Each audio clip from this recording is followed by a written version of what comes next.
Yeah. So it actually still shows the cleric icon, but it just labels what the archetype is. Quite quotations. All right, let's see what we got going on here. First up, we have the Dark Apostate. Each core in this ability is 5 negative and amplification and 5 neg light and alignment spell power. Shadow Shrouding, alternate form. Shroud yourself in necrotic energies in form of shadow. Shadow, you're considered an undead with 100 fort. 50 healing reduction, 100% more damage from light, gain 2 whiz, 2 con, as well as 5 incorp and concealment. This is going to be good for casters, DC casters in particular. Apostate Curse, toggle. Your favorite weapons channel the dark energies within you, twisting them into evil versions themselves, dealing 1d6 evil. Okay, I just looked at that and saw a Warlock icon and I wanted to see it. Enhanced Shadow Form, 5% incorp concealment. Enhanced Shadow Form 2, 5% incorp and concealment, and Bestow Curse, Doom, or Bane spells no longer have a saving throw. That's interesting. That's interesting. Enhanced Shadow Form 3, passive Necro DC 1, and then 5 again for 20%, and then once again 5 for 25, and then passive of 4 Wisdom. Alright, in Tier 1 we have a Bane SLA. We have Apostate skills of Heal, Hide, and Bluff. I feel like those are some good options. Very good options. We have Shadowy Bulwark, which is just HP, kind of common in the first tier.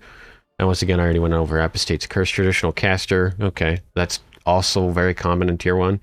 Tier 2, we have a Prayer SLA, Dark Judgment. When you critically hit with a negative energy or alignment-based spell, you gain 3 secret temporary spell points. Again, this is Favorite Soul, so instead of it being Favorite Soul Light, it's Cleric Dark. So, I don't remember the ability from Favorite Soul. I don't remember what it's called, but yeah, it's there. Turning uses, interesting. We do lose the Radiant Servant tree, so interesting. Your Apostate Curse gains 2 additional damage dice and grants your favorite weapons Ghost Touch. Wow. That's... okay, that's really good. Ghost Touch. That's cool. Curse Wounds. Expend a turn on dead charge to bestow Curse to all enemies around you with no save. Okay. 2 wisdom, or 1 wisdom, 3 and 4. You get Curse gains 2 additional dice, 2 additional dice. On crit, you apply the effects of the Curse spell. Your Apostate Curse, loss of Radiant Servant is a big healing loss.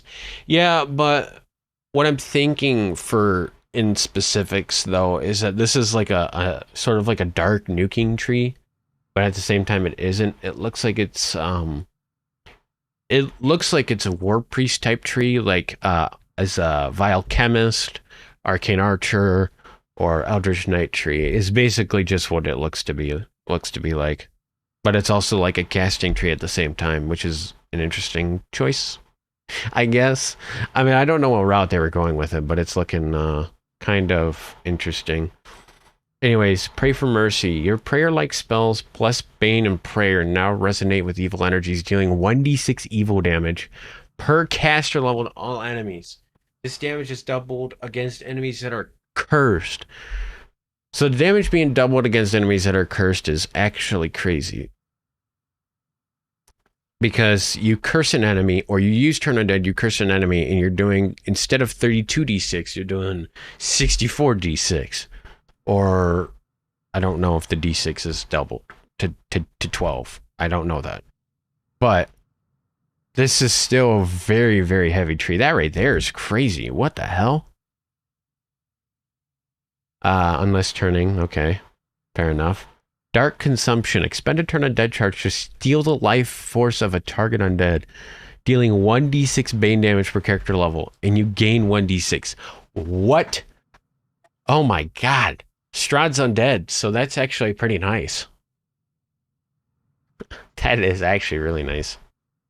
Or will be nice, at least. Visage of Shadows. You're immune to natural, magical, and supernatural diseases. Okay, the counterpart of Radiance there. Return to Dusk. While you're in any undead form, when you're knocked unconscious, you dissolve into shadows, granting you invisibility and displacement. After 5 seconds, your body reforms, and you are healed? This ability... oh, okay. This is really nice. This would be nice for hardcore. Especially if you go in cap. That's a quick W. That's actually very nice. Though, let's not talk about a lot of unconsciousness range, but whatever. Anyways, 50 in cap range. They spelled in cap wrong, I think. Maybe not. 150 in cap range. That's interesting. Okay. And they have Benediction. Your inflict wounds no longer have a maximum caster level. Ward of Shadow. Protection from alignment? What the fuck? Hey, I think there's a way to make KT easier. What the fuck?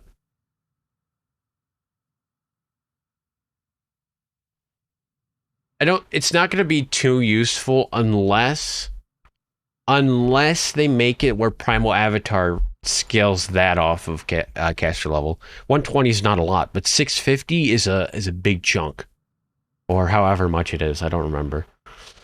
And an ultimate hearsay or hearsay. Your Apostate Curse gains 2 additional dice, 1d3 stacks of Vuln on crit, and Shadows of Death being you gain 5 negative light alignment spell critical chance. Wow. Okay. All right. So that's pretty much for the Apostate. There's really not much else in the Dark Apostate to look at. I'm not really going to go test with it, so